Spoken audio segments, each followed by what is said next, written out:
Step 1, wake up, brother, gonna rise with the sun. Step 2, get something good, something cool in you. Step 3, you grow hard about what you wanna be. Step 4, everybody just do your thing. Wake up, today's gonna be a good day. Wake up, today's gonna be a good day. Wake up, today's gonna be a good day. Wake up, today's gonna be a good day. Wake up, today's gonna be a good day. Wake up, today's gonna be a good day. Wake up, today's gonna be a good day. Wake up, today's gonna be a good day. Yo, set your affirmations, aspirations. I got shit to do, the aftermath of preparation. Good food, good mood, blood in circulation. One step at a time, yeah, that's how you make it. Set a goal you control and the steps you take them. Well, thank you, Melanie. Have some concentration, and if I make a mistake, it's called education. I try to do this every day, call it replication. Wake up, today's gonna be a good day. Wake up, today's gonna be a good day. Wake up, today's gonna be a good day. Wake up, today's gonna be a good day. Wake up, today's gonna be a good day. Wake up, today's gonna be a good day. Wake up, today's gonna be a good day. Wake up, today's gonna be a good day. So life ain't easy, yo. I think there's a reason, though. Ups and downs, just like every different season, yo. Sometimes I'm high, other times I'm barely breathing, though. I always gotta fight and hide from the demons, yo. Negative thoughts are poison, they rot. Head full of flaws, so here come the clouds. They'll never stop unless I can swap all the bad for the good in my head when I'm lost. Yeah, so I'ma fake it till I make it. Aw, thank you, Michelle. I got patience, one day at a time. It's how you operate a cadence. A flow, you grow, you show yourself a foundation. Stay away from all the shit that causes temptation. I know that I like to do it cause it's sensation. I live my life in my head like a narration. Don't expect greatness, do my best, man, I'll take it. Wake up, today's gonna be a good day. Wake up, today's gonna be a good day. Wake up, today's gonna be a good day. Wake up, today's gonna be a good day. Wake up, today's gonna be a good day. Wake up, today's gonna be a good day. Thank you, Miss Robin. God bless you. Today's gonna be a good day. Wake up, today's gonna be a good day. Wake up, brother, gonna rise with the sun. Step 2, get something good, something cool in you. Step 3, grow hard about what you Yeah, about that. Step 4, everybody just do your thing. I'll go with this one. Let's just get it moved through. Oh, thank you, Michelle. Michelle.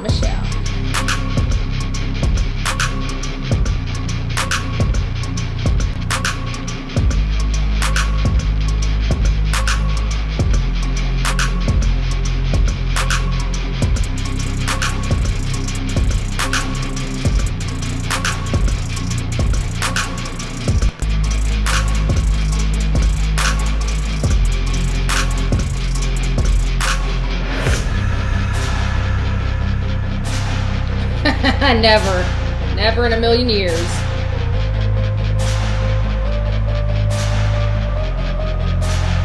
Oh, thank you, Peggy.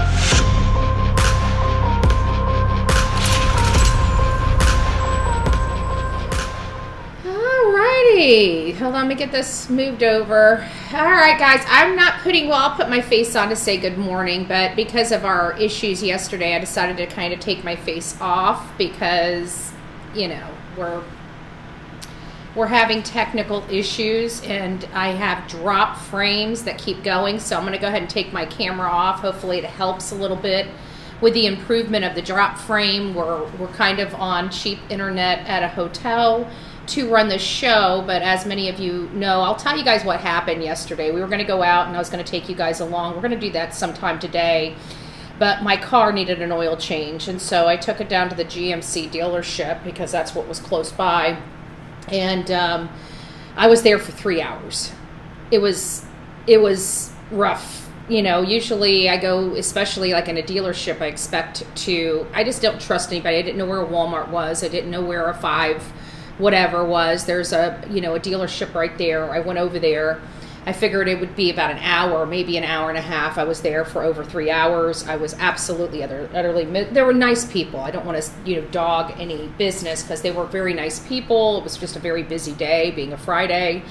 But it was a lot more than I had anticipated. So as you can imagine, sitting in one spot for 3 hours was no treat. So by the time I left there and got to do some of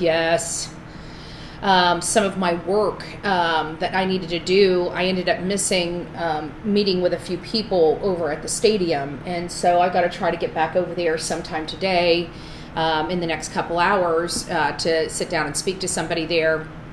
So that's kind of where I'm at the moment, and why I didn't go live. So after I meet with, go over to the stadium and stuff like that, then I will be, going back to the memorial. And at that point, from the stadium to the memorial, I'll do a live stream so you guys can see everything. We do kind of a ride along with everybody. I usually do it my last day here, but I'm not going to have the time, because as soon as Sunday is here, we have over 100,000 to 200,000 people that are going to be here.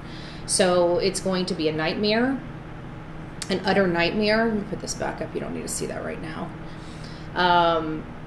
With logistics, they've had to beef up security. Last night, there was an armed person with a firearm and a knife nearby. What is this?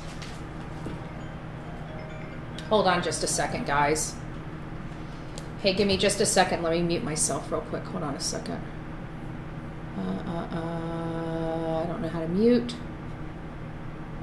Hold on. Hold on.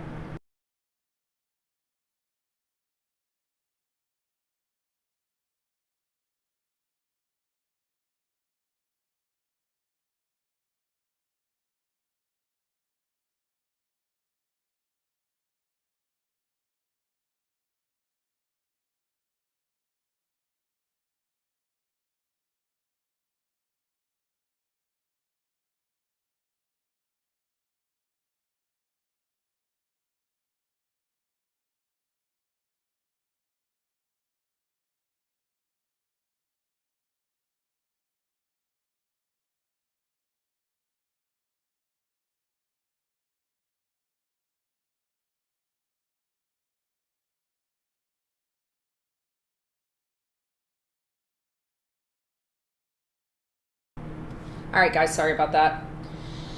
That was the Delilah babysitter, my dog sitter, my best friend. She's already making me jealous. Delilah's been very needy. And I said, well, I have to sleep with the lump in the bed, because I bring my dog pillow. If you guys don't know about my dog pillow, it's a major thing for me. Let me see if I can get this down. I don't like the way the camera is. Can you guys see me? See, as soon as I come back on here, my drop frames just go through the roof. So, hi guys, I'm here. I got kind of bedhead. I haven't taken my shower this morning because I've been doing research. I've been up since 5 o'clock my time here, which is like right now, I think it's like 9:30 on the East Coast. So it was like 7:30. I slept well last night. I haven't slept well much here. So I'm going to get off here so my drop frame quits dropping on me. But I want you guys to see my face because I am behind the screen. Hi! My beautiful coffee beans. So as in true Bullhorn Betty fashion, we're going to bring in a couple new cases that I think are important before we start diving into our topic of conversation. Many of you guys know this is going to be a topic of conversation about Chuck Schumer and his latest shenanigans. And we're going to be getting into it because I think it's completely, utterly distasteful, and I think everybody needs to know. We're covering the Charlie Kirk, murder investigation, but it obviously leads into the political realm, and we are in the political realm right now, right? Because this is all kind of in our face at this point. Many people loved Charlie Kirk, even if they'd never got to meet him. Just the word, how bright he was. He was just a smart person, just a totally smart person. But there's other craziness in this world, and this is a mother. I'm going to let Jesse Weber explain it, but this is a mother that ended up having 4 deceased babies in different areas of her home in Tupperware containers. It's, you know, pretty bad. So I thought this was an interesting story. I figured we'd borrow the first 5 minutes of this and then just have a brief discussion on it. If you guys would like to, here, let me throw this in the chat. If you guys would like to watch this in its entirety, please go over to Law and Crime. There it is.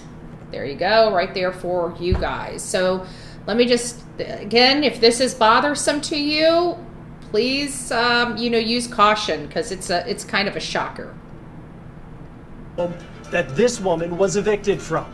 We also have new video from the inside, what the house allegedly looked like after Jessica Mothy left. This video from the landlord who found one of the infants and called police. My worker and I, we peeled the towels back with a stick, and then we see they were just rotting, decomposing something in there, and I knew that it wasn't an animal. We just got the criminal complaint that unveiled details that the horror that took place in this house allegedly went back years. We're on the case, presented by Law and Crime. I'm Chris Stewart. So, excuse me, Chris Stewart. Anyways, long scenario shorter. She obviously has had multiple children. There's 2 boys that currently residing in her home with her in these deplorable conditions. Thank you, Saved by Grace. In these deplorable conditions. Yet she had 4 infants bagged up around the home. So, again, pretty shocking.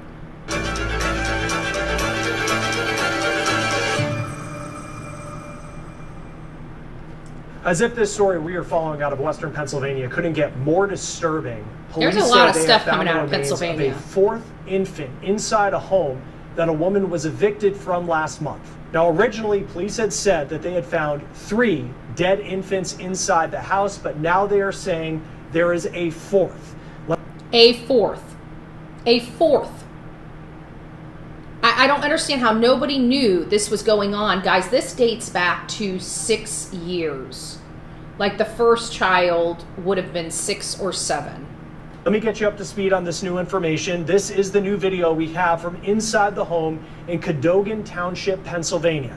This is the home that the suspect in this story was evicted from last month. The landlord, 2 weeks after she left, we're skipping quite a bit on the drop frame. Sorry, guys. And he found one of the dead babies inside. And this is the woman who we're talking about who's allegedly responsible for this. Her name is Jessica Mothy.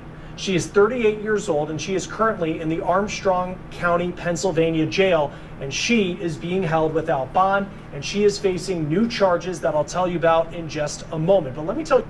Okay, so now he's going to go into a little more stuff. Seems like the photos. You're looking at the photos. Seems like a normal mom. I don't think anybody was the wiser of what was truly going on inside this woman's home. A little bit more about Jessica Mothy and what we know about her at this point. We do know that she was married to a man named Jacob Mothy, and it appears that they got married around 2017 per social media. Now, publicly, Jessica posted a lot of pictures of the 2 sons that she has with Jacob Mothy. They are 6 years old and 8 years old right now. We're blurring their faces to protect their identities. Now, so Jacob is currently incarcerated per Pennsylvania prison records. I did find that he was sentenced in September of last year, and he's currently in state prison in Western PA. So for as long as potentially a year, So they don't go into what his charges are. I'm curious about that. But, you know, this is pretty crazy. Hey, Jen, how you doing, love bug? Thank you. And for those folks, let me go over here and just take a moment because I haven't had a chance because some of those people were putting stuff in while we were in our intro. So I want to go back. It's a great time just to segue over here. Thank you, Melanie. Happy Saturday, everyone. I hope everyone is doing well. Much love to you, Betty, and stay safe for tomorrow. I know I'm starting to get nervous. We'll go through some stuff. Michelle, thank you for being a member for 15 months. Bless you, bless you. And she says BHB with a bunch of hearts. We've got Robin, thank you. Michelle, thank you. And Jen that gifted Bullhorn Betty memberships. If you received your gifted Bullhorn Betty membership, please don't forget to thank either Robin, Michelle, or Jen for that gifted membership. And for the 3 beautiful people that are now Coffee Club members, welcome to this crazy family we call the Coffee Club, i.e. the Insane Asylum. Honk, honk, right? Grab your straitjacket in your padded room and welcome to this crazy family. Thank you. And then, of course, Peggy saying, came here for Sebastian, stay for everything else. Aw, that is so sweet. Yeah, we do a lot of work. We still have not forgotten about the Sebastian Rogers case, and as soon as this memorial is over, we're going to start getting back to our traditional work that we do. It will still be incorporating Charlie Kirks' information within our daily show. But because we have an arrest, I anticipate this being much like most of the cases that have an arrest. The information starts stopping. it starts, it trickles out, it's like a river. And then as things start coming in, the water is turned off, so to speak. So the spout is dripping right now, but eventually that drip is going to stop because there are there's statutes that say that you can't do this and this and this, so they're going to have to balance that with public knowledge and information. So they're not going to be able to provide us a whole lot of information in the case until it starts going to trial and discovery is turned over. That's kind of how the rules work, even in assassinations. He's still an American citizen. The one thing that we know is law here. We cover law, we study the law, we go over different aspects of a case. We discuss, policies and procedures for law enforcement, their protocols, their standard operating procedures. And even though there's a lot of talking heads that are political talking heads, they do not have the criminal education or the criminal law aspect to accompany that talking head. And therefore, people like Candace Owens is way, way, way off base. We're going to be talking about her a little bit today because I have to denounce a lot of the stuff and the rhetoric she's been saying that is wholly untrue. And her behavior has been atrocious through this, while she's selling merch and while she's banging the drum beat that she's friends with Charlie Kirk. While she did, earn her following side by side with Charlie Kirk, there was a falling out between them that she does not want to acknowledge. And I know when that happened because, again, still part of the same circle. It was between 2022 and 2023 he gave her the boot. And one of the reasons why he did give her the boot is because she started, I believe, more postpartum, according to some texts that I had a chance to read, which were released on X. It appears that Charlie believed she was going through some postpartum stuff, but she was really starting to have a lot of conspiracies and always trying to bring in Israel into those theories, and it was really bothering, and according to the stuff that I'm reading, bothering Charlie a little bit, where he loves her but he distanced himself from her. And right now it appears that she has been asked not to attend this memorial, and personally asked not to attend this memorial. So there's a lot of stuff here that's going on behind the scenes that many people are unaware of, and we're going to educate our audience on everything that we know to be true. Jacob's been out of the picture, and Jessica has been a single parent to these 2 boys. She and the boys lived in this house in Cadogan Township, Pennsylvania, which is northeast of Pittsburgh. It's a rural community, small town of less than 400 people. They rented the home, and their landlord told WPXI TV that Jessica's dad had passed away. After her dad passed, the money stopped coming in. I don't know that she's ever physically paid me the rent. She would coax churches into paying the rent. The landlord gave WTAE this video of Mothy being evicted on August 14th. 2 weeks later, this story went to a whole new level. That landlord came back to the house. He was there to change the locks and check on the home, and just look at what he found that Mothy allegedly left behind. The house was... So as you guys can see, the house was in complete disarray, and at the end of the day, the landlord came in to clean out his rental property so he could re-rent it. He was left with this mess, and so they had the requirement of moving all this stuff out to prepare the home again. And during that process is when he uncovered one child, and then as law enforcement came in, they found 2 more, and then we're learning about the 4th. So again, if you guys would like to watch that, please go ahead and watch that. With people that have been following me on the Travis Decker case, his 3 beautiful children that he did the unthinkable to, and then there was a huge manhunt out in Washington State for him. Although we did provide Mike Morrison's statements to our audience, and we made sure that what law enforcement needed out to our audience, we did get out to our audience. However, I always put a caveat on everything that I stated throughout this case, because I was so strong in my convictions that this man was deceased, and he was deceased fairly close to where the children were. And despite many weeks of effort, search efforts from the Border Patrol, the FBI, Chelan County Sheriff's Office, and other federal and state agencies and partnerships, they were unable to locate Travis Decker. So they did find a set of remains when the FBI went into the woods. However, they told us at the beginning that they were kind of iffy. They didn't know what kind of bones they were dealing with. It came back that they were non-human bones.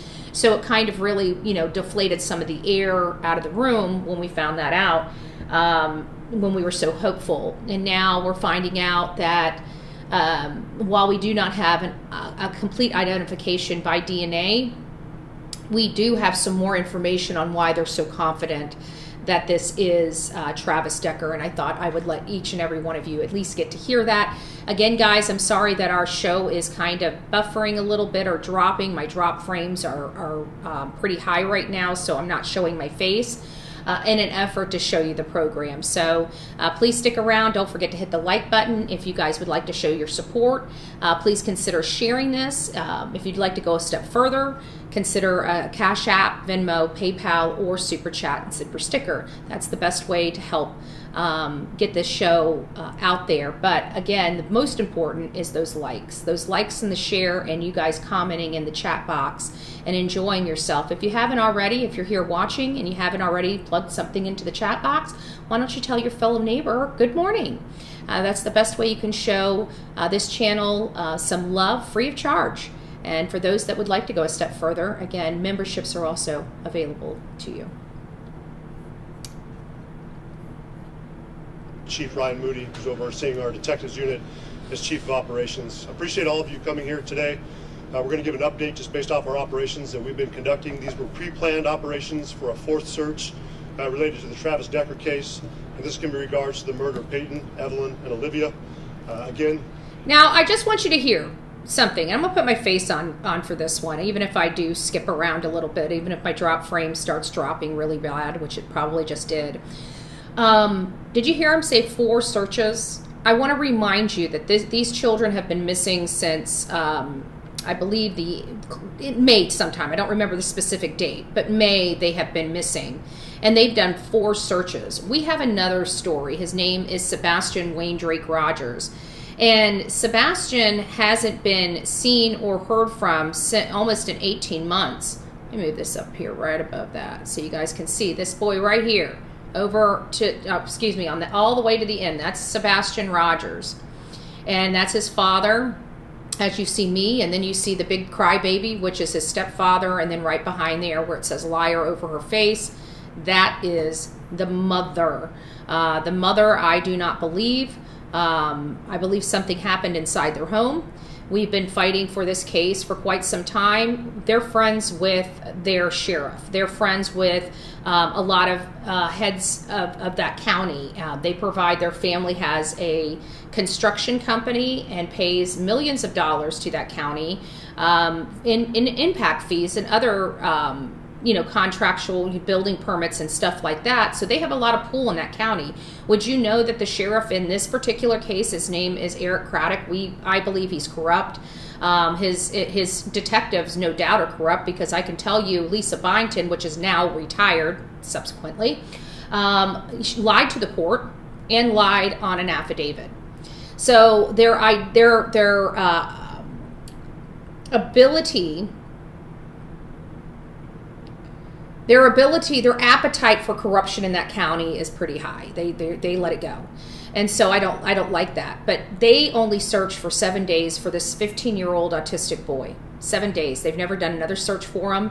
They've done everything they can to sweep it under the rug because Chris and Katie bring a lot of money to their community. And so this is causing a major problem. Plus, we just removed federal funds out of that community, almost $200 million.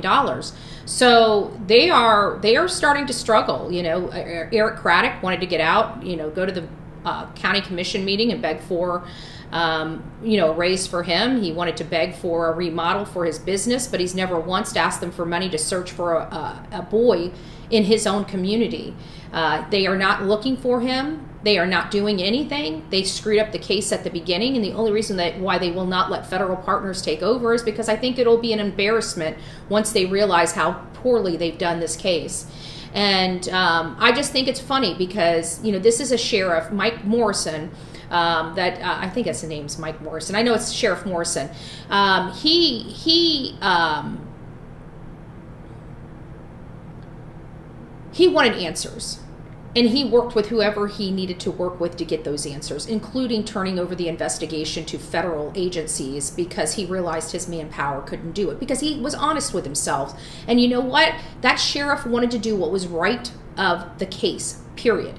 And that's what he did. And he was able to close this case, this very, very high profile, very complex case. And we're still monkey effing with Sumner County to turn over the case to the FBI. They've done this resident of their community horrible. They treated his father, the only person that's fighting for answers for his son is Seth Rogers, not the mom, not the stepfather, his dad, his biological dad. And this agency has treated his father like pure crap. Now, mind you, Chris and Katie like to swing a little bit from my understanding, and it appears, at least from pictures that we've had of Chris, he's wearing his wife's panties. Okay? Just in my opinion, I'll show the photo. I'll let you guys make your own judgment call. But these are weird people that have been trying to get rid of their son since October of 2022. And finally, their son's missing and they're ready to live their best life all of a sudden. It's a really weird dynamic and a whole host of red flags because none of their statements, the mom nor the stepfather's statements, have ever been consistent, which in the reality is a pretty red flag. But when you drop the ball as a law enforcement and you let these people disappear for 24 hours and you have no monitoring device on them and you're not following them, well, it's very easy to get rid of a body, to get rid of a person, to get rid of evidence, a whole host of stuff. Sumner County dropped the ball. They're corrupt as shit. They're not turning this case over. They've turned down U.S. Marshal Service help. And the reason why I stopped the show to put that in is because you hear Sheriff Morrison. He pulled out all the stops for his 3 beautiful kids that were victims of crime in his community. But we can't get Sumner to get their thumb out of their butt or to pull their head out of their butt to actually work for a medically needy boy that's been missing for 19 months. It's sickening. Okay, back to our regular broadcasted show. We have not lost sight of what we're focused on doing, and that's bringing justice to those 3 girls. We are close to justice being served and law prevailing. During our search yesterday around 15:30 hours, that'd be 3:30 p.m., our search teams did locate an anomaly that was seen in AI imaging from our drones. In closer inspection, when we got that, we did see that it was potentially a shirt. We were able to get units on the ground that did confirm that the shirt was consistent with what we had seen in previous surveillance photos with Travis Decker. So I am confirming the shirt that we saw on scene is a match for what Travis was last seen wearing. In addition to shorts, which were U.S. Rangers shorts, they were also a match, and also personal items to include chewing tobacco that was consistent with what he had chewed, a bracelet which is consistent with what we'd seen in photos of him wearing. So collecting those items, we've since sent them off to the Washington State Patrol's crime lab. We're hopeful that we'll get those results back soon. I appreciate Chief John Batiste and the Washington State Patrol for continuing to be a constant ally for us. Even in my call this morning, I asked if he could expedite it. I understand the Chelan County Sheriff's Office is not the only agency within Washington State investigating a homicide and looking for quick results back. Robin, control yourself. Test. So, Chief Batiste, Washington State Patrol, we appreciate it. We understand there are a lot of pressure. Going through the processing of the decomposition that we found amongst that clothing has been challenging for the State Patrol's crime lab. That we were able to get DNA off that sample, and they're comparing it to the DNA samples that we have in place for Travis Decker. I have asked them to take their time, not rush this. This has been a thorough investigation up to this point. We don't want any mistakes made. Our investigative team has continued to be out on the ground today with Washington State Patrol's Crime Lab team. We've also had members of the FBI's Crime Lab team out here assisting us. We found additional body parts today to include 2 feet, some femurs, and also some vertebrae. We've requested that these items also be sent off to Washington State Patrol's Crime Lab for additional testing to be compared. Again, we do not want to rush this process. We'd like to have DNA results this evening, but I understand in the interest of justice, to ensure this case is handled properly, we have asked them to stand by, test more samples, and we hope to get those in the next couple days. We're appreciative for our federal partners that have continued to be biased throughout this process. We recognize that we're trying to bring closure to this community, and more importantly, we're trying to bring pressure to our allies to come and give us more assistance where needed, but we do appreciate the fact that Whitney and her family have been very cooperative with us, and we're trying to bring them peace of mind and closure for this. We think we're one step closer.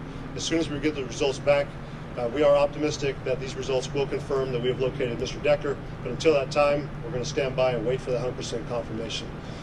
For the meantime, I'm going to bring up the representative from the U.S. Marshals, who have been our ally since... U.S. Marshals. One thing you'll find out in a lot of these cases is the U.S. Marshals. So if you're really wanting to solve a case and U.S. Marshals are willing to help, you want to take that resource and run with it. Wouldn't you know, Sumner County, Eric Craddock, Mr. Snuggle Struggles, has turned down. We made sure we had the paperwork from the Secret Service sent over to him saying they were willing to help, and he refused to sign the paper. He refused to sign the paper. That tells us all we need to know about how serious Sumner County is about finding Sebastian Wayne Drake Rogers. But as you guys know,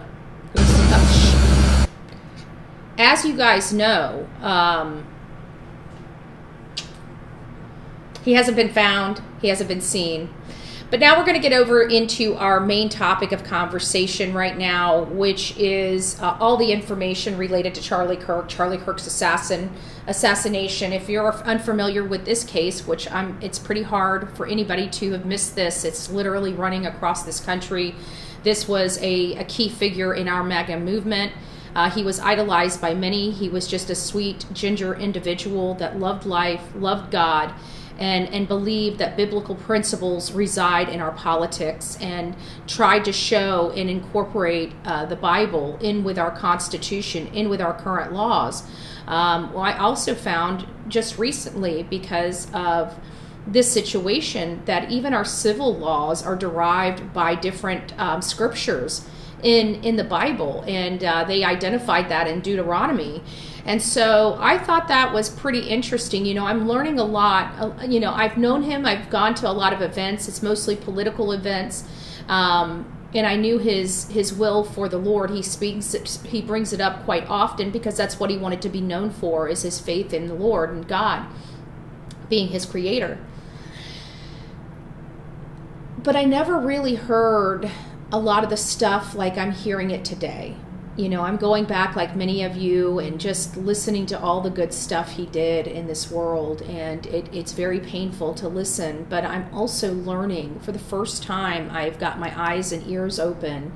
You know, where I was struggling with my faith for 2.5 years, you know, I'm finally starting to feel some clarity. For the first time, I'm picking up a book.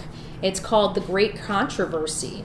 And, you know, I never thought about reading a book again. I mean, a lot of the books in my office I've read, sometimes a couple times, but I've never expanded my horizons outside of my own library.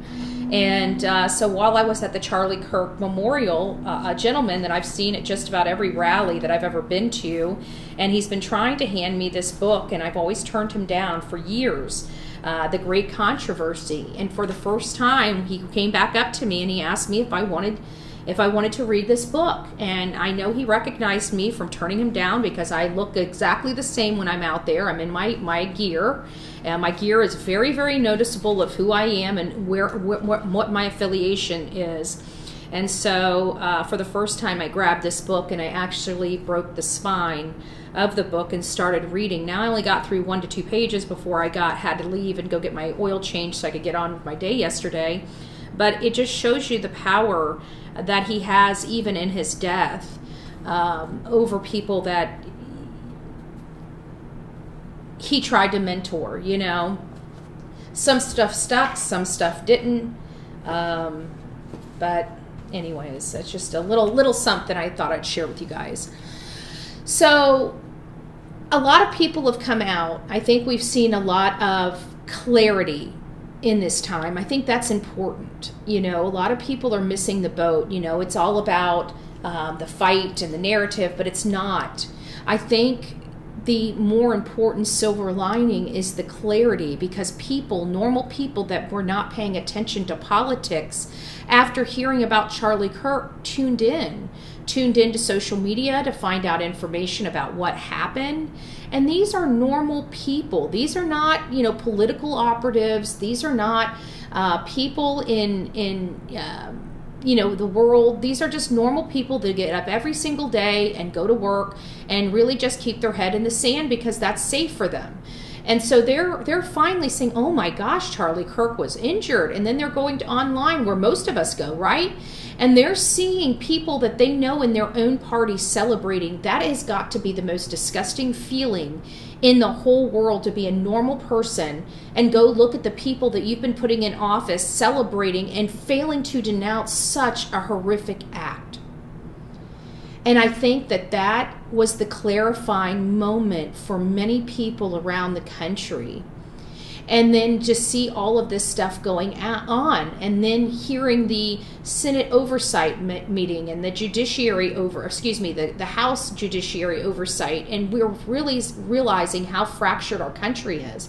And then we go to votes on our, 30-day or 60-day spending bill that should be a simple slam dunk. Nothing. The bill was very, very clean. There was no, there was nothing in there of controversy. And so what do the Democrat Party do? They want to increase the spending bill by $1.5 trillion for a 30-day period. I want that to sink in, 30 or 60-day period. $1.5 trillion, which I believe is half of the entire annual budget that they want for this 60. They're willing to shut down our government on the heels of this assassination. There is no other motivation other than that, and somebody can prove me wrong. Maybe I'm missing something. I'm going to throw this out to my Democrat friends out there, right? Tell me what other analysis I can give this other than them intentionally, willfully trying to destabilize our country. They're letting criminals back out on the road. They're flooding our streets with drugs and gang members that are harming American citizens. They're every time we turn around, they've got their hand in our pockets. They're wanting to send all of our money to foreigners. There's not one thing that they put in that bill for the $1.5 trillion that actually helped Americans. It was for foreign Medicaid, foreign this, foreign that. None of this was for us. And we know that once that stuff leaves our shores and goes over to foreign countries, that money is turned right back around and put right back into the nonprofit organizations of these terrible politicians for their personal spending. It is a massive laundering operation that I've been talking about for years. And now we're finally starting to see it because we've been forcing its appearance. So now we've got it. Now we're seeing it. Now we know what they're willing to do. They're willing to assassinate people, and they're willing to tank our government. And they're willing to rob the American people blind. That's what we are seeing. But people are coming out and standing up, and I wish more people would. Many of you guys know Rob Schneider. He's been in the comedy industry for, good gracious. I don't remember when Rob Schneider wasn't in comedy. I'm pretty sure since I was patted on the butt, he was in comedy. But I digress. I thought this was really sweet and very special, and I thought I'd share it with you guys. Dedicate this show tonight to Charlie Kirk.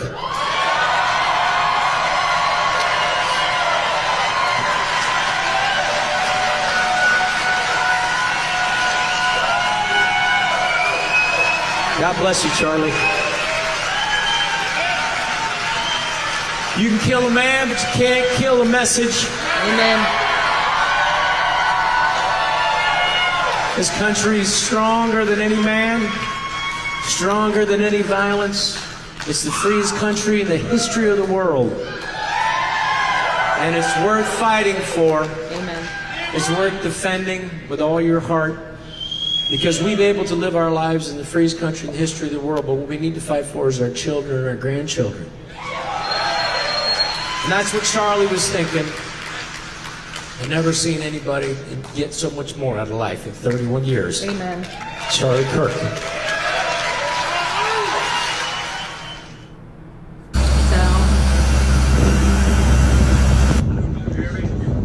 I'll pause that.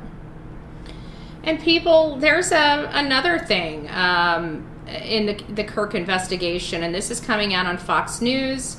Let me go ahead and drop this down. We're only going to take, I think, the first few moments of this. I can't remember where my stopping point was, so I'll try to get it stopped so we can discuss.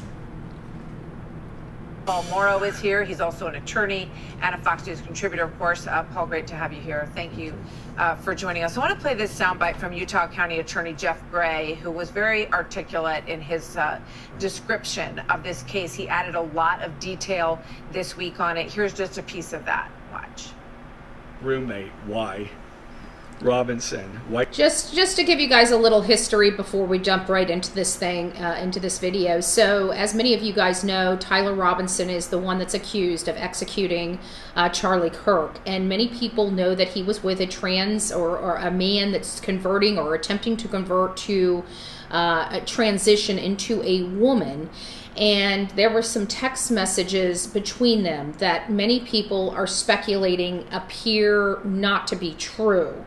And so they dive in a little bit here about these messages, and I really like what that retired detective or attorney or whatever he was that she's got that's going to be commentating on these statements from Jeff Gray. So I just wanted to give you guys a little bit of context there. Why did I do it? Roommate, yeah. Robinson, I had enough of his hatred. Some hate can't be negotiated out. If I am able to grab my rifle unseen, I will have left no evidence.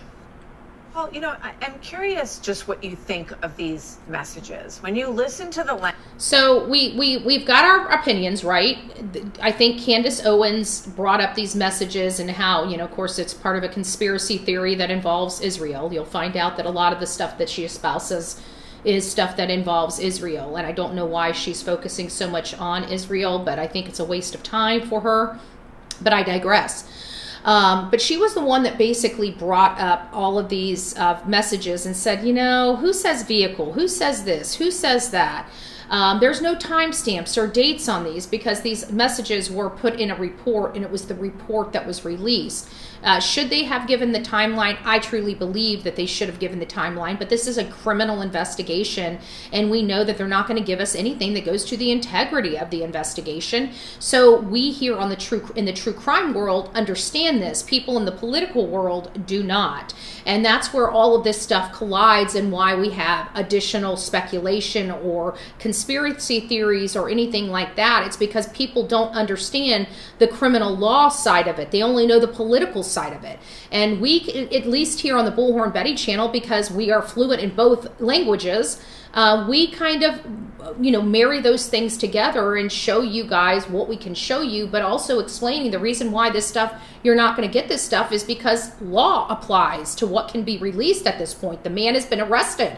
If he was still on the run, they would have more ability to tell us information fluently, but he is not on the run. He has been arrested. Now we have statutes and laws, that criminal law that applies here. And what they can tell people and what they cannot now applies here. So now they can't start releasing just the whole entire file. We have to wait for them to turn it over in discovery to start getting it, because that's the rules. But people in politics don't understand the rules. We do. Language in them, the back and forth between these two individuals, the way he talks so openly about, well, I left the rifle, I got to go pick it up, there's one squad car, he thinks he's going to get away, which seems ridiculous at that point. But he did get away in all of this dialogue? So I know there is speculation that the whole thing feels a little contrived, right? And that the alleged shooter was kind of telegraphing, I did it and I did it by myself. In other words, don't look at my roommate. And that could be an element of that. So he's saying that, you know what, we're not dismissing that. I don't think law enforcement would dismiss the fact that the boyfriend could still be involved. Lance Twiggs could be involved. And this is somehow, you know, as Benny Johnson said, some type of episode out of Breaking Bad where the guy ends up trying to keep his wife because they have this huge, you know, operation, this illicit narcotic operation for meth with an E. That's going on in Breaking Bad, and his wife is absolutely his partner and absolutely involved, but they contrived this you know, thing over the phone where I know you don't know type of thing, you know, trying to protect his wife so she could probably continue on or whatever the case may be. Jen says abc.go.com, the event will stream live on ABC News, which is available. Thank you so much for that. Thank you for giving us updates. So, yes, it will be 2 p.m. Eastern time. Most of our audience is in the Eastern time zone. I am now in Mountain time zone. I just found that out yesterday when scheduling an appointment. It's kind of weird for me, so I'm trying to adjust, and as soon as I adjust, I'll be turning around and heading home and having to readjust. For law enforcement purposes right now, from what I can glean from having been out there and from what I hear, law enforcement at this point doesn't really care. Here's why I say that. Because they have the roommate cooperating. And you can do all the forensics. You can dump the phone, you can dump the computer, you can do interviews around the center. But having somebody who lived with the suspect, who can tell you their mindset, what they did, how they did it, et cetera, is gold. They may still move forward to arresting the roommate, and they may hold it in abeyance unless something really breaks. But from what I'm hearing, they have the roommate where they want him. That is what people don't understand in the political world. We understand these games in the criminal world. We understand that they're willing to let somebody walk and keep them under surveillance in an effort to keep them talking. We know that in a situation like this, that although Lance is at home alone, allegedly, or at his parents' house, it does not matter because I can guarantee he has eyes on him. Okay, this is one of the biggest national assassination in our modern history, and I can guarantee you every alphabet soup has this Lance Twiggs under surveillance and his movements. If they have, you know, wiretapping and stuff like that involved, I would believe it. I truly would believe it. But I think people are missing the boat. Everybody's asking, why isn't Lance in jail? I think it's because of this statement right here. You know, they do have him where he wants. He is being cooperative. You do not want to shut that cooperation off to put, because understand this, once you put those handcuffs on that person, they are no longer a witness, okay? That means that you have to inform them of their rights. You have to read them their rights, their Miranda rights, okay? The right to remain silent. And typically at that point, like many people in politics don't understand this, however, we over here in true crime do understand this, that you have a right to remain silent. As soon as he's arrested, those will be invoked. So you tell me, is law enforcement playing their cards right here, or are they playing their cards wrong? In my opinion, I think they're playing the right strategy. Will Lance eventually get arrested? Maybe not. You know, he may be able to provide them enough information and facts about the case that will get him on a plea deal. And at the end of the day, if you can net 20 other people that were active participants at the expense of one guilty party that had no participation, that's still a great deal, okay? That's a great plea deal to be had. So I'm not knocking their investigation just yet. You know, when things start becoming stinky, I start screaming from the rooftops. But right now, the chess game, I agree with. The plays that they're making, the moves that they're making from where I'm sitting with my true crime hat on, in my opinion, are good. Oh, thank you, Town Chat. It's nice to see you. Have a safe drive back home. Hugs from Texas. Your state of Texas is very long across. I think it was like 1,000, like 800, almost 900, like a whole day. I went into it one day and still wasn't out of it in 16 hours, and was about 2 hours from the line when I finally went kaput. When I went kaput. I wish I didn't already have plans. I hope to find it online. It'll be online. I'm almost confident there's going to be, remember, Right Side Broadcasting most likely will be there. ABC will most likely be there. You'll have plenty of, I guarantee that this is one of the biggest events of our personal lifetime. I'm pretty sure no matter where you are on social media or on your phone or on your TV, there will be this production going on. So hopefully if you're on antenna, I would turn into ABC, okay? ABC will be the one that you would want to be tuned into on your TV with antenna. Now, if you're not on a TV with antenna and you do have, I'd be on YouTube. YouTube would be my best bet, or Rumble, Right Side Broadcasting. Rumble on Right Side Broadcasting I think comes in a little clearer, so you might want to check that out as well. But enough of this. Let's get moving on. Oh yeah, this is for my Benny people. He just dropped this like 2 hours ago. I don't think I want this one though. I think you guys can go get that one. There's one that he had. Hold on, let me go back to his. Let me pull this off real quick. There's one that I want you guys to see. And it's not the one he dropped 2 hours ago. Now let's get the videos. Yes. Oh, and of course, more information came out, as you guys know, that Brett Kavanaugh's attempted assassinator, also affiliated and associated with the trans community.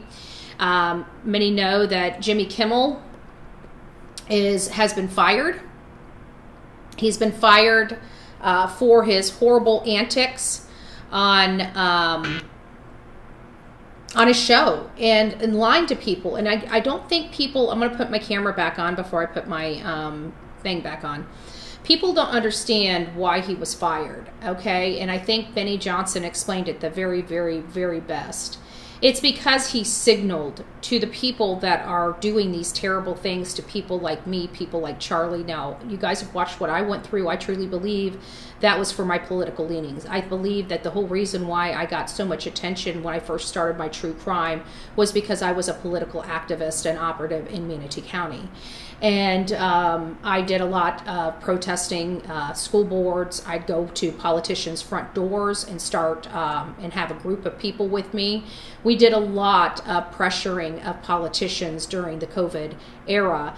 And then right after the COVID era, I moved to true crime. And I think a lot of that stink that I had created in my own community followed me and made people start attacking me online, you know, for a variety of things, going through my history, which I've never hid my history. As a matter of fact, it's what I used in all of my political stuff for years prior to me ever making it here. So when they were scattering it all over the internet, it was like, you know, so what? And I remember telling them, you're only going to be able to shock people so much, because that was my past. Like, I do nothing this day and age. You may have my past, but you don't have my here and now or my future.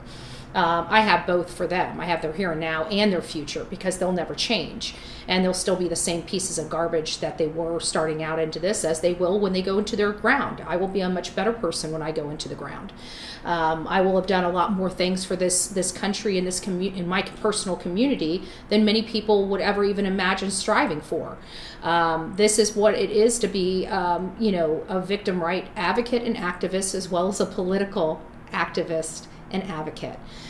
We kind of take the best of the both worlds. I realize that's not the most popular thing, but as you guys are learning, it's becoming more of a popular thing, because it's starting to tax the people so much in their own personal lives that everybody is starting to pay attention, right? We are being robbed blind by our government. There's no ifs, ands, or buts about it. One of the reasons why I fought so hard to have Donald Trump in that White House is because he is a businessman that knows how to get this country, knows that we are being robbed blind.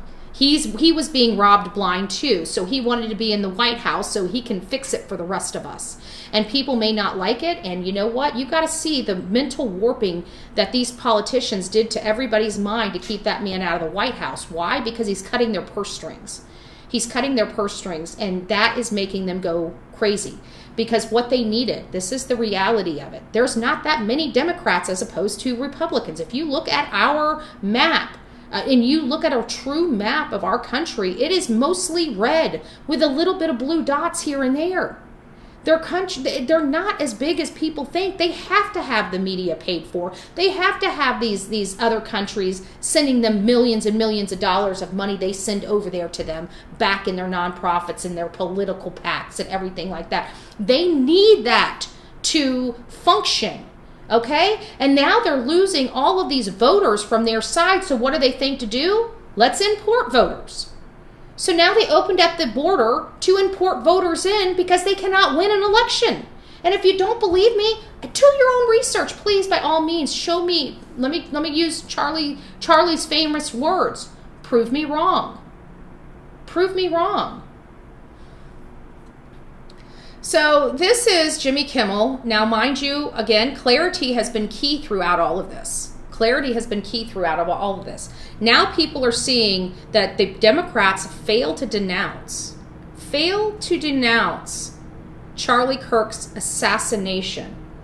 But now the party has to eat the fact that all these people that failed to denounce one of the most horrific visions and scenes that we have ever seen, because many of you guys watched what happened to him. It was published on X. Many of us saw the raw footage of what happened to this man. It wasn't sanitized. It wasn't pixelated out. We got to see what this person did to this beautiful man. And this one key side of the party failed to denounce these actions, but are now screaming bloody murder because somebody got fired. And they try to claim it's for freedom of speech. Well, nobody took Jimmy Kimmel's voice away from him. Nobody put a bullet through his throat. Right? Nobody killed him. His First Amendment freedom of speech is still here. You know whose isn't? Charlie Kirk's. Charlie Kirk never gets his freedom to speak again. He never gets the freedom of life, liberty, and happiness again. And so these same deranged idiots and lunatics that refuse to denounce this gross act of violence are now trying to chastise us over freedom of speech. Why? Because you don't mind taking freedom of speech away from us with a bullet. But we take your freedom of speech from a public platform, demote you to a bottom platform as a consequence for your reprehensible behavior, and you want to scream First Amendment? I don't know about you. I don't care if you're a right, left, in between. If you think that's cool, you're part of the problem. Unfortunately, there's a lot of people out there that don't want to take ownership or their responsibility. If you voted for these policies, you are responsible. It is your responsibility to fix this. It's not my responsibility to fix this. I'm on the right side of my voting. I'm on the right side of history. Why? Because I actually do my research. I actually find people and start propelling them forward, right? Tommy Gregory was in my community, okay? And if you guys know anything about me, I do not like Vern Buchanan. Vern Buchanan every single year gets reelected, even though he tells us that he's going to stand aside and hand the baton to somebody else. He just refuses to. He tells us that, but to get elected every year, and then he refuses to hand the baton over.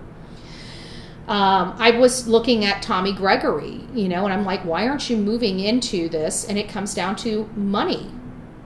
Money. And that's one thing I don't think is true. I don't think it's true.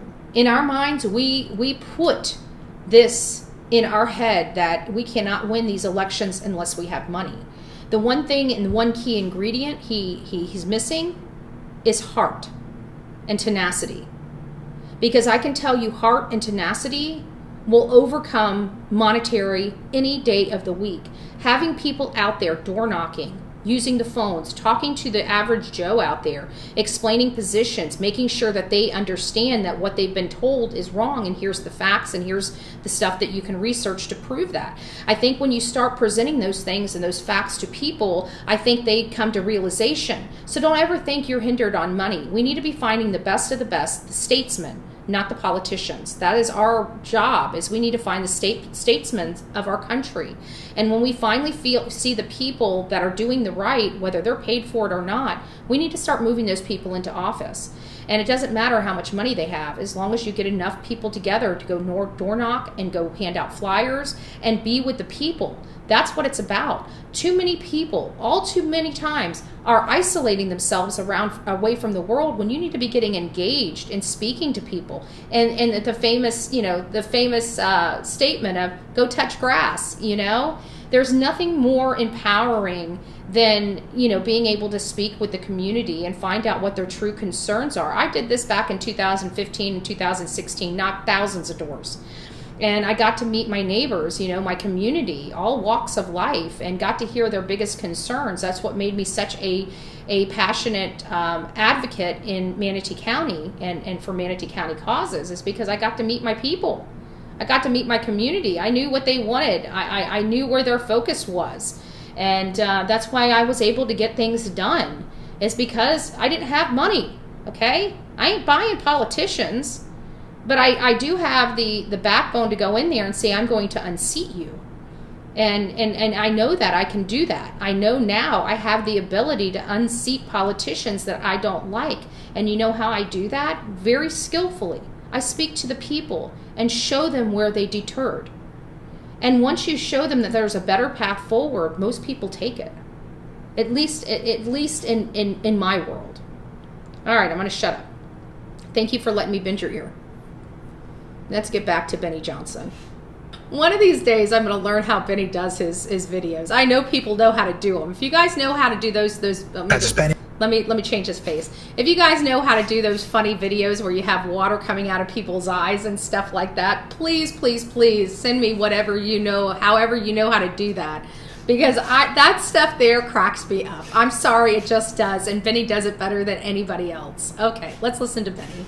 And it may literally be over for Jimmy Kimmel. I mean, we might have actually ended his career, or at the very least his show, and he'll be welcome to Substack and starting his own crummy podcast, right? Like, look at this. What is Substack? Why do I keep hearing this thing called Substack? Has anybody been on Substack? Like, it's weird for me because I hear about all these different programs and I'm like, why do I not know about this? I'm in true crime. I'm a content creator. I'm on social media literally all day, every single day, 7 days a week, 24/7, right? 365, and sometimes 366. And I don't know, like, I'm just now learning about something called Substack, and I'm like, what in the world is a Substack? So maybe somebody can clarify that for me. I would greatly appreciate it. Sorry for my ignorance. Massive moving trucks seen on Jimmy Kimmel's backlot in Hollywood, carrying out some of the furniture from his show, some more iconic set pieces. Studio space in Hollywood is very expensive and is a precious commodity, and you gotta flip it quick if you've actually finished a job. And so this may well be what is happening. Massive moving trucks outside of Jimmy Kimmel's studio. Good riddance. Donald Trump and Charlie Kirk broke Jimmy Kimmel. I love this. And it wasn't them. I don't know. You see this face right here on your screen? This is Benny Johnson. Okay, the reason why he has this shit-eating grin on his face, excuse my language, the reason why he has this ass-eating grin on his face is because he is the designer of taking Kimmel out.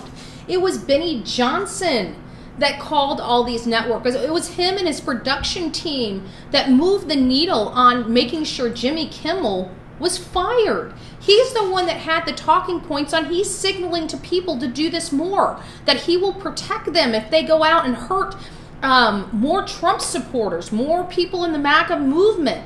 So he was the one that reached out to all of these affiliate stations and said, are you really, these are the owners of ABC, the true owners of ABC. And he's like, are you really going to have this? Like, let me remind you about this broadcaster license you have and how this does not bode with the strict requirements to have that broadcaster's license. And I'm pretty sure Benny said something on the lines of, you may want to check this because I'm going to file a complaint with the FCC if this continues. And they're like, we're not going to play with Donald J. Trump because if there's an allegation that they can prove, they're going to rip us. They're going to rip this FCC license slap away from us. They knew it. And they knew Benny Johnson was serious. And they knew Benny Johnson has the stones to get this done. So I honestly believe that people need to realize that Benny Johnson is the one that took Kimmel out, okay? And he didn't do it with a gun. He did it with diplomacy, okay? That's the right way to do things. That's the way we do things on the right. Let me rephrase that, right? That's the right way to do things. You have the party of asses and you have the party of right. I'm sorry, I don't make this stuff up. I'm just seeing the shining bright stars above these things. That's all. I mean, we're not the one with a donkey as our mascot. We've got a freaking elephant. An elephant can squish a donkey. I'm just saying facts here. Prove me wrong in Charlie Kirk fashion. Prove me wrong. So this is where we come in and we start talking about the violence of the left. Where did this come from? Whenever we're here on true crime, we truly try to get to the heart. Okay, here we go. Saved by Grace says, let me read this. It says, Substack is an online publishing platform that enables writers and other creators to publish newsletters, articles, podcasts, and videos directly to subscribers. Interesting. Thank you for that information. Huh. Interesting. I've never heard of it before. I don't know why I haven't heard of Substack before. I'll have to check into it, I guess. I'd like to know what it is. So it says the trans violence epidemic is even worse than we thought. Right needs to focus on this crisis. And I think that is important because we do need to focus on this terrible crisis that we have of violence. My drop frame stopped now that I'm not running videos, so I figured you guys can see me now. It's dropping a little bit, but not too bad. I know it has a lot to do with the internet. I try to put ultra low latency on this to help improve the quality of the production, but I'm still going to freeze up as I'm talking to you guys. Me and Gypsy were talking about this. I don't like talking about, especially without permission to speak, but I don't think she'll have a problem with this. We were talking about the trans issues, and I told her from the very beginning that I don't believe all these people are truly I do think that it's mental illness, but I don't think these people are truly terrible people. But it's the medication that they're on. And we've talked about that here in part a lot. Google it, y'all. Not that smart. I Googled it. That's okay. We appreciate it. But we've been talking about it. And, I have an experience where one of my family members was struggling to get pregnant. And she tried for a very, very, very long time. She got married. She wanted to have the family. She wanted to have the American dream. The house, the 2 dogs, the kids. You know what I'm talking about. And the struggles of pregnancy were starting to close in. She was getting a little older. Nothing was happening. She realized that she had, if she wanted this family, she was going to have to maybe go speak to a doctor and stuff like that. Well, they ended up putting her on hormones to help, I guess, revive maybe her sister. I don't know. I didn't know much about it. I didn't go to the doctor's appointments with her, but the people that went through these type of hormones in vitro and all these other different types of things that you did to have a child, there's a lot of hormones that UVF is very hard to go through. I think that might have been it. But they pump your body with all these hormones. And I can tell you my family member was a bear. Okay, a completely 180 of who they were normally. And even after getting IFV, okay, and even after getting off the hormones, she was never really right again. She never went back to her bubbly, normal self. It just changed her. Things have never been right with this family member and me since the hormones. She's never been normal since these hormones. And it only progressed other things that were going on in her life as well after she had the child. She had very, very, very, very hard postpartum. She had a lot of separation anxiety from her baby when she needed to, just a lot of other emotional, mentally attached type of behavior that she never exhibited prior to. So there are, I truly believe that these hormones, I didn't go into all that with Gypsy, but I did bring up the fact that I believe it was the hormones that they're giving these kids. And I truly, truly, truly believe it. And I think we broke it a little further down, yesterday, because yesterday we were talking about how the hormones are altering, some of these are altering puberty. They're altering the growth of genitalia. They're changing the molecular structure of your brain and your body. It's kind of like Frankenstein medicine, if you will. And we don't know the reality of it, but they've been pushing, and look at all of the violence since they've been pushing children to do these hormones. These hormones that we watch our family members go through to have pregnancies and see how it changes their life. And they're pumping that crap into children. And those children are having to be on that medication for a lifetime. And so it just keeps eating away at the brain and altering this and altering it. We might find out it actually alters the DNA of these people. DNA altering medication. That is wild. But you know what? We will never know because it was safeguarded and gatekept by the CDC as they recommend these things being safe, which we definitely know it's not safe. There's no possibility of it being safe. It's not safe for adults. When my sister was going through it, she had to sign a shit ton of waivers. 5 Bullhorn. Oh, thank you, Grave Crime with Grace. Gifted 5 Bullhorn Betty memberships. If you received your Bullhorn Betty memberships, please don't forget to say thank you to Grave Crime with Grace and for all the beautiful people that just became members of this crazy family we call the Coffee Club. Welcome to this crazy family we call the Coffee Club, i.e. the Insane Asylum. Usually we're a little more loud and we have horns and buttons that we push, but I'm in a hotel and I don't think my roommates, there's nobody here, but the people to this side and the people to this side and the people to that side, I don't think would appreciate me having a whole bunch of horns going off in the office, in the room like I do in the office. So, but anyways, I just think we really need to look and focus on those hormones and whatever else they're pumping in their bodies. It's affecting their brain, and I'm sorry, I don't trust anybody to mess with my brain because the realist in me absolutely understands that we have not been able to crack what the brain can fully do, what its full function is. As a human being, we do not know the full capability of a human brain.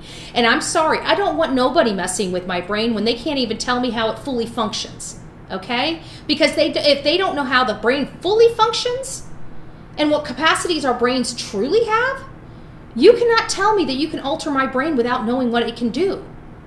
And that's what people are wanting to believe. They condition us to make us think that they know. They tell us things like the human is only using about 10 to 12% of their brain.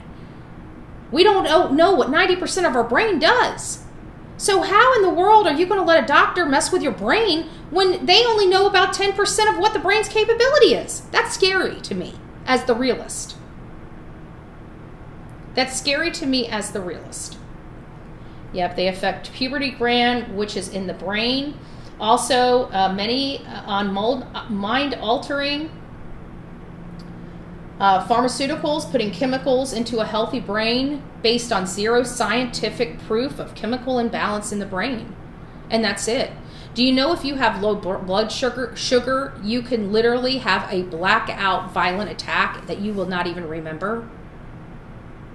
They know that's capable, that the human being's capable of that with low blood sugar. You can also stroke out and die if your blood sugar's low.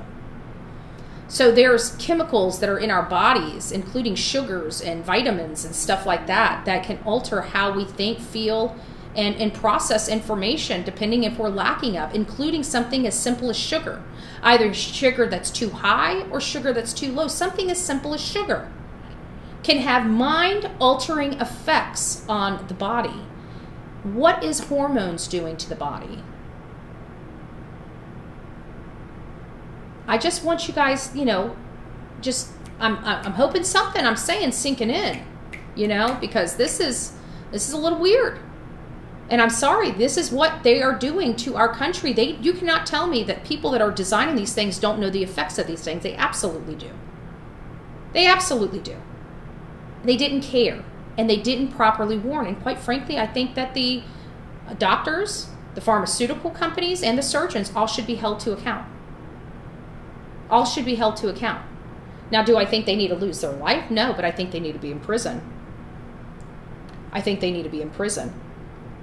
I think anybody that walks around and says, oh, I haven't identified my child yet, I think needs to be in prison.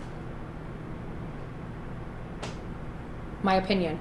So we find out that Supreme Court Justice Brett Kavanaugh, his shooter, also transgender woman. He's a man that transitioned to a woman. I don't know if fully transitioned or if he fully transitioned in jail or how all that went. I still believe if you're born a biological male, you need to be in the male jail. I'm sorry. Whether you have an innie or an outie, I don't care. If you were born a biological male, you need to be in prison with the men. So we have that. Now I want to get into what the topic of our conversation is, and this is where the crux of the last bit of our conversation is going to be. So we have the Democrat Party creating chaos, using insightful language, and then doxing people so their crazy audience can go out and attack these people. I truly believe that they don't care. I truly believe that they don't care about the loss of life. They've got the party. Now remember, they were the party of wanting to enslave people. They were the party of Jim Crow. They were the party that has a lot of assassinations under their belt for years, even back to JFK. Most recently, all these very high-profile shootings, the majority of them are left-wing or Democrat-affiliated people. These are very few can dispute these facts. Now, if you want to go much, further back than like 2019, yeah, we have like the roof guy, which was despicable, and we denounced his nonsense immediately. There was no question about whether do we denounce it, do we not denounce it, should we be supporting this, should we not? There was no question about it. We denounced it. It was disgusting. It was deplorable, and nobody should ever take violence into their hand, no matter how they feel about a particular person or topic. That's what we have our law enforcement, our judicial, our courts, and everything else for. But they've been insightful. They have failed to denounce the most graphic assassination that we've all witnessed. And I say witnessed because we all watched the video on X. We witnessed it. And people failed to denounce it. Then they come out and start screaming bloody murder about Jimmy Kimmel. which his First Amendment rights were not violated, he's more than welcome to open a screen just like me and start his podcast just like me. Nobody took his voice away. The difference is the company he worked for said we're not going to pay for this crap anymore. That's the difference. His freedom of speech is there. He's not in jail. He's not in prison. He's got his freedom to speak. He can go out and turn on a computer just like me and everybody else out there in the ether and talk about what he wants to talk about. And if he wants to spread vile, disgusting commentary, he's more than welcome to. It's just ABC refuses to pay him to do that anymore. Then we go over to the most recent. Now we have Charlie Kirk deceased. We've got everybody applauding it. And then talking about Jimmy Kimmel's First Amendment rights superseding, obviously, Charlie Kirk. So like they assassinated him, so they didn't care about his First Amendment rights. But here they're talking about some idiotic comedian that nobody even tunes into. They have no sympathy for this guy. We don't care about Jimmy Kimmel. And then you got Chuck Schumer now, after all of this, trying to extort the American people's money. He's trying to extort from the American people. We're going to shut your country down unless you pay us $1.5 trillion. You know what I said? Shut the country down. We will not comply. We will not be extorted by the Democrat Party anymore. It will hurt them more than it will hurt us. Shut the country down. So I'm not going to worry about whether or not our country gets shut down. It's the Democrat side that did it. They tried to extort the American people once again, and we will not allow them to do it. I don't care if this country is indefinitely shut down for the next 6 months. I don't care if we all suffer. I don't care if I have to go without. Because some things are worth fighting for, and I'm sick and tired of being robbed blind by these pieces of garbage. And that's what they are. They are pieces of garbage. We will not comply. Shut the country down. Schumer wants it shut down. Give him what he wants. Let him reap his consequences. We are the consequent generation. We are right. We are right. We're going to continue to be right. So I wanted to hear, now mind you, I don't really have a whole lot of respect for Mike Johnson. Not much respect at all. I think he's missing important parts of anatomy. I believe he's missing his spine and his balls.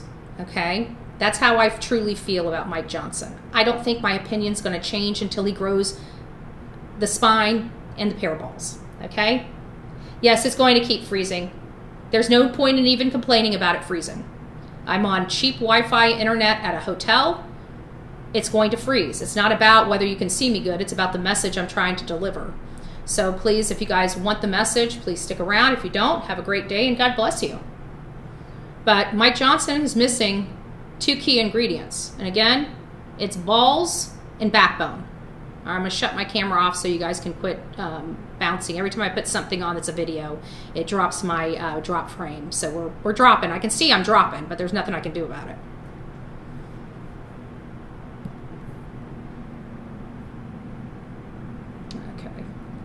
Chuck Schumer chose to try to make this a partisan exercise, and Hakeem Jeffries as well. And it's wrong to do that. And so if they choose to vote against this clean, completely nonpartisan CR, then they will be choosing to shut the government down, and they will owe the consequences of what happens following that. So I think it's a very shameful turn of events. I hope they do the right thing, and Schumer and the Democrats in the Senate have an opportunity to do that. Everybody in America can see what happens with it. Chuck Schumer chose to try to make this a partisan exercise. So on the heels, when America is fractured and broken, I want you guys to understand that we are fractured, we are a broken country. There's no ifs, ands, or buts about whether we're fractured or broken. We are without a doubt fractured and broken. I've watched a lot of our government over the drive here. I had nothing better to do, so I knew that we were going to be having a lot of tough discussions. It's been a while since I, put my feet into the national political, we've been traveling around the country. I've made a lot of good people around the country, but as far as national interest stuff, it's more local, state, wherever I'm at, but not at this grand scale. It is clear that one of the key ingredients in our movement was assassinated. And right shortly after the assassination, the Democrats applaud it and then try to shut our government down. I have been screaming on my platform that they are trying to destabilize America. And I know there's a lot of people out there that are going to be like, oh, that's such a conspiracy theory. Really? Can you explain why in 2012 Obama dropped a major act, the Smith-Muntz Act, which prevented the news from being propaganda machines? Why would anybody take a law that's been in place to benefit Americans and remove it?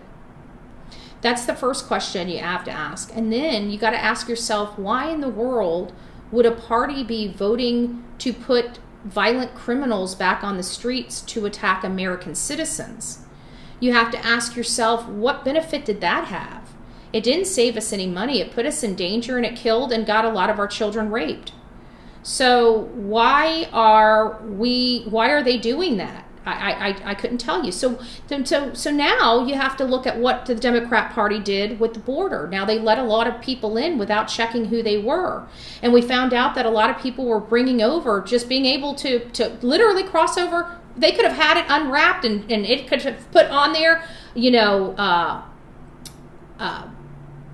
meth, coke, ope. They could have broadcasted what was in those packages and wheeled them across our country because nobody cared.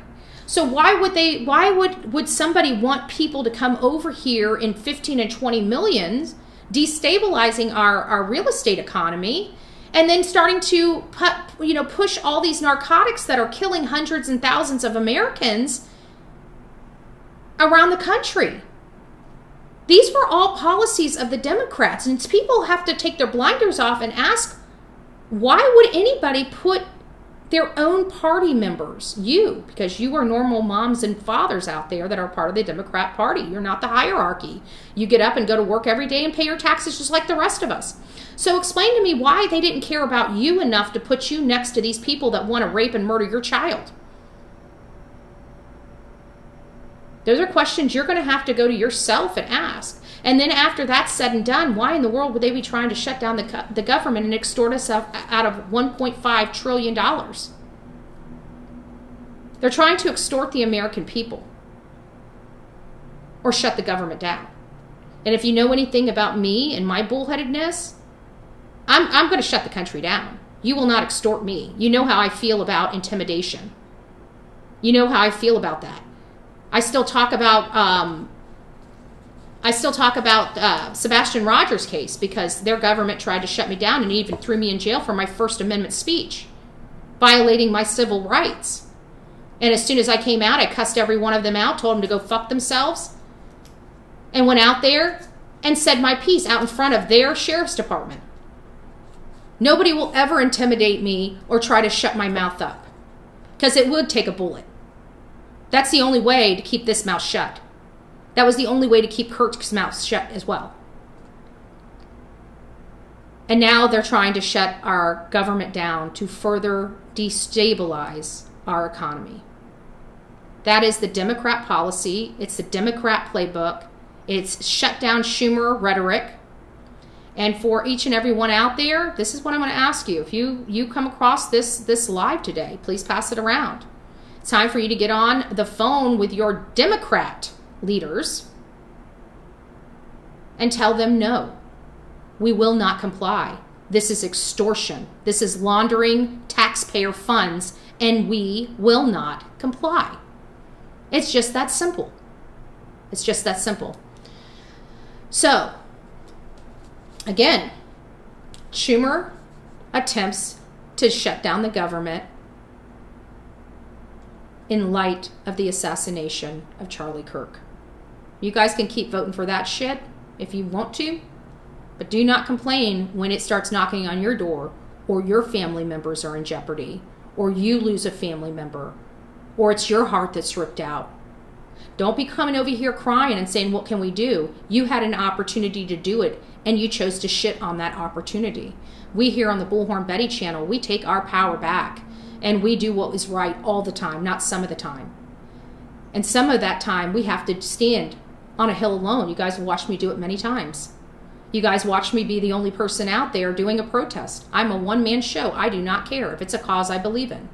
Trust me, I've got Corey Mills that I'm going to be perched in front of his office building sometime when I get back into Florida, screaming in my bullhorn on Twitter, or not Twitter, on TikTok.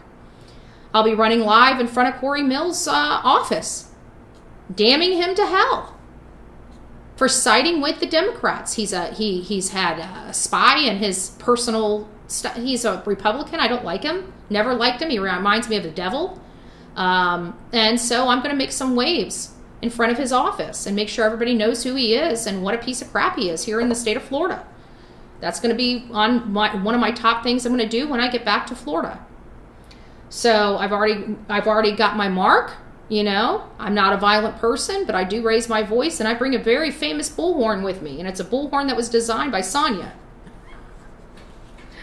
She worked on it for months. But if I'm going out and I'm going to tear somebody a new butthole and get my country back, I'm bringing the one that has all the church verses on it. Remind myself to be centered. Remind myself not to say those bad words, right? Those bad words. All right, guys, you guys have a wonderful day. I'm going to get my day started. It's already almost 9 o'clock. I got to start figuring out where, what, when, where, and how. And the rest of the team should be in this afternoon, so I'm so excited. Some of these people I haven't seen in a couple years. So I'm super, super excited to finally see the crew, hug the crew, just, you know, tell them how much I miss them, and figure out where we go from here. But I'm pretty sure this put a fire in every one of our asses, and we're going to have requirements that need to be had by all of the members, and that's going to result in us having to be back in those rooms and taking our country back at a ground roots level. So if I can give you guys any tidbit of advice that wants to do something good for their community, you don't have to stand up and speak up. What you do need to show up, right? You need to be out at those county meetings. You need to be out at the school board meetings. You need to be taking ownership of your community. If you're not taking ownership of your community, you're allowing somebody else to take ownership of it. And I'm sorry, I'm a selfish person. You know, I want to make sure that my neighbor is living the best life that they can in Manatee County, and I'm going to do everything I can to make that possible for them. And hopefully, maybe some of that will resonate back on me to have a better life for myself, right? But it's always doing for somebody else. And hopefully by the doing for somebody else, you'll reap some of those rewards for yourself, right? But if you're doing and you're leading by selfish means, you're going to get selfish results, okay? When you put yourself out there for everybody, not yourself. If you reap some of those benefits, that's a great day. If you don't, guess what? You fight harder. That's how you work. So I hope people start seeing the problems that we're having. I hope you guys start getting your own anatomy back into your bodies, and you guys go out there and make the Bullhorn Betty channel proud. Each of you guys have so much power. Don't sell yourself short, and always be willing to learn. It is so important. Pick up the books. Start reading. This is the great controversy right here. I'm reading it. Okay, you see my little thing in here? I'm reading it. I broke the spine. You can even see the proof. You can see the proof. I opened the spine. I'm reading it, right? And I realized that Charlie Kirk read 100 books a year.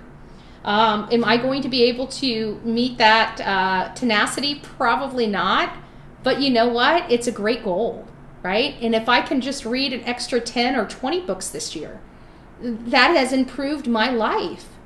So, you know, we are Charlie. We are Charlie. So I'm going to keep advocating for this very special person. I wish you guys had an opportunity to see how special he was before he died. But now you're left with his legacy, and I hope you do his legacy proud. If you haven't been over to Charlie Kirk or Turning Points USA, get over there, check it out. Listen to some of his messages. You know, one of the most important things, especially for the youngsters that may come across this video, is getting married, having a family, getting that American dream, working hard, being happy, serving your husband or your wife, serving your church, serving your God. Not necessarily in those orders. I think God should come first, but just being the best you can be. So I pray today for all of you. Okay, I pray for all of you. I pray each and every one of you get to live your best life. And I hope that if you are living your best life, you share that secret around. Don't keep it to yourself. Bring up the next generation, right? Bring up the next generation. We have to remember, long after we're gone off this earth, our family still lives here and walks the earth. And we want to make sure that our future is safe and their futures are safe.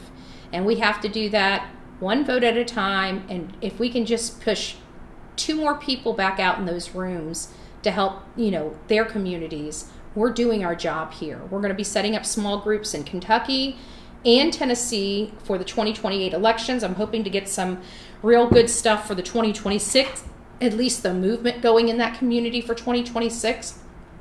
But it's time for us to start focusing on 2028, and it's going to take me all that time to get those groups set up there. If you're from Kentucky or Tennessee and you would like to assist when I'm there, please let me know, and we'll start getting a plan together to start traveling the state and getting people right with the word, get people right with, getting, this is my thing. I want McConnell out, I want Rand Paul out, and I want Tom Massie out. Okay, they are nothing but obstructionists in our country. They're obstructionists in the MAGA movement. They are not us by any stretch of the imagination. They should change their R's to a D, because that's how I look at them. I believe that they are the rhinos of the party. They're the last few. We still have some left into the party that we're slowly but surely weeding out. But if I can give you guys any tidbit of advice, anything but them. Okay, I want Rand Paul out.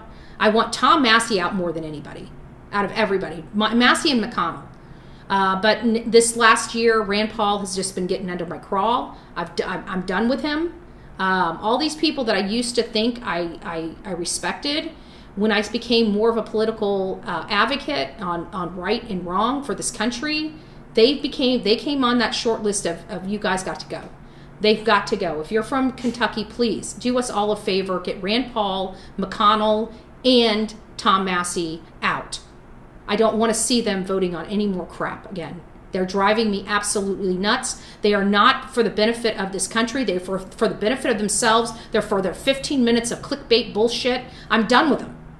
And you guys should be too. I do my research, and you guys come here every single time for these true crime cases because of the research that I do. And I'm asking you guys have got to start trusting me on some of this stuff. Especially if you're not willing to do the work yourself. If you're willing to do the work, then do the work and trust your gut instinct on what's the best policy for you. But if you're not doing the work, you guys have watched me. I've been on the right side of over the last 4 or 5 years. You guys have watched me clean house. I'm on the right side of these things. I will always be on the right side of the history. Why? Because I don't do things for my benefit. I do the research to benefit everyone. If I benefit from the stuff that I'm doing for other people, that's a great day. If I don't, it's still a great day. You know why? Because we still helped a lot of people. Most of the stuff that I argue with in my own community, I don't benefit from. Many people don't realize my house is paid off. I pay a little over $600 in taxes a year. Okay, so being taxed on my property do I want to pay the $600 a year? No, of course not. I paid my house off. I paid my dues. But, I'm in a better situation than some of the other people. Another counterpart, another activist in Manatee County is paying over $6,500 for taxes, for property taxes. So I'm very blessed, okay? I don't have the problems that most people have in my community. I don't, my office is at home. I don't have rent. I don't have a whole lot of gas expenses. My overhead is not as high. I mean, my biggest consumption of my stuff is all the fees I have to pay to run the channel and my paper expense. The boxes of paper, the print paper that I use, because I don't like computers to read stuff. It hurts my eyes. I like to print it out where I can highlight it and make notes and stuff like that. My biggest expense in my office is paper. Like, that's the worst case scenario for Bullhorn Betty. The stuff that you guys have to struggle with, you know, having children, going to school, having, you know, this huge bill to pay for 4 people in your family, and I don't have those problems. But I'm fighting to reduce them for my community. Everything I go before my community very rarely affects me. Except one thing I did have done for my benefit, but it did benefit the community. And it's because I almost got hit twice head on, and it was a slow. It wouldn't have killed me or anything. It would have done property damage, but it wouldn't have killed me. But I was around my house. There was one spot that had no lines on the road, you know, and it's 2 roads merging in, and it had no lines. And so after I was going to the county meeting, and I almost got hit again from that very thing as I was going in there. And so it was just one of those things where it was at top of mind because I had just, you know, almost peed my pants. And I brought it up to my county commissioners, and within 2 weeks I had lines on the road. You know, it's things like that. If you guys want to know why we only have cameras, and those things are being limited very, very much, only in our school zones where the school flashing lights are, is because of Bullhorn Betty. I got with George Cruz, and I got with a few other leaders in our community, and we put together a path to get our cameras, you know, the traffic cameras, out of our community. That was put forward by me.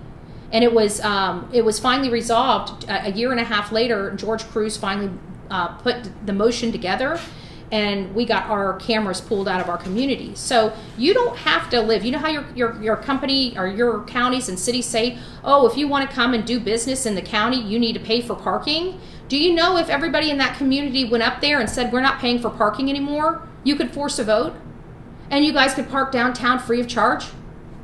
What I find in these Democrat-ran cities is they nickel and dime their community to death. And you know what? If the community is not going to stand up and speak up, they're going to continue to do it. So I have no pity for Tampa. Tampa, I had to pay $20 to go to the Board of County Commission, Hillsborough Board of County Commission meeting. $10 to go and speak my mind at a government meeting. If people couldn't afford to pay $10, guess what? They're not going to that meeting. You want to talk about voter suppression? Maybe you should start looking at the Democrat Party and how they willfully try to make sure people don't show up to their meetings so they can force all this stuff down. You guys need to be removing all of those paid parkings in those big cities. They can limit it to 2-hour parking or whatever, but why are you guys paying for parking? You guys paid for those parking spaces already. Every single year, you guys take that money and paint those parking spaces.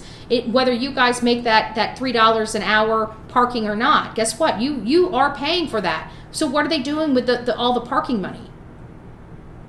Because they keep adding it to your tax bill. Well, where's all this money going that they're collecting in parking? Why aren't you guys asking? There's a lot more you guys can be doing in your communities to make your lives a lot easier and start reducing the cost on yourselves. You know, those toll bridges that are county toll bridges, not state toll bridges, you guys can be demanding those be removed. Did you know that? Did you know in Pennsylvania, you guys can start demanding that your government start taking care of your roadways? If you wanted to, you guys could get together and force your government to do that. But again, nobody thinks like me, or nobody wants to do it. So what I would say is start finding activists and advocates in your area and start supporting them to go out and do this and do the bidding on your behalf. That's what each and every person needs to be doing, finding that voice. Start plugging into the groups that align with your beliefs and start reclaiming your communities back. One community at a time will get us freedom across this country. Don't forget that. Always learn, always be willing to speak up, and always be willing to show up. Show up is important. All right, guys, thank you for letting me bend your ear on 2 topics that matter a lot to me, crime and politics. And in this case with Charlie Kirk, they are both kind of marrying themselves together. Starting, you know, after this memorial is over, we're going to be, you know, monitoring the case like we do with many of our stuff, but we do have the suspect in jail. And the information that's going to be released is going to be slim to none, like we're very much accustomed to in true crime. So we'll keep you guys updated after this weekend. And then we'll start getting back to some of our regular shows. Sebastian Rogers, Lilly and Jack Sullivan. I hear that Daniel Martell has given yet another interview. Children still missing. Something is not right. And it doesn't feel, I was very hopeful with the RCMP that this would be resolved, and of course it has not been resolved. Nobody's been arrested, and the case is kind of now getting cold. So we have a lot of cold cases around this country, but in Tennessee, if you're from Tennessee, where I need you guys working the most is getting up Bill Lee's butt as well as Marsha Blackburn's butt and start demanding. It can't just be me, it's got to be a whole community. Start demanding task force for Summer Wells and start demanding task force for Sebastian Rogers. That is the only way we're going to move the needle in the state of Tennessee. We should be demanding that from every single Tennessee politician. Task force, task force, task force. All right, guys, rock it out with your coffee beans out. Don't forget to be fearless. If you see something, say something. An ounce of prevention is worth a pound of cure. And until next time, please be safe, but more importantly, kind to one another. God bless, guys, and take care.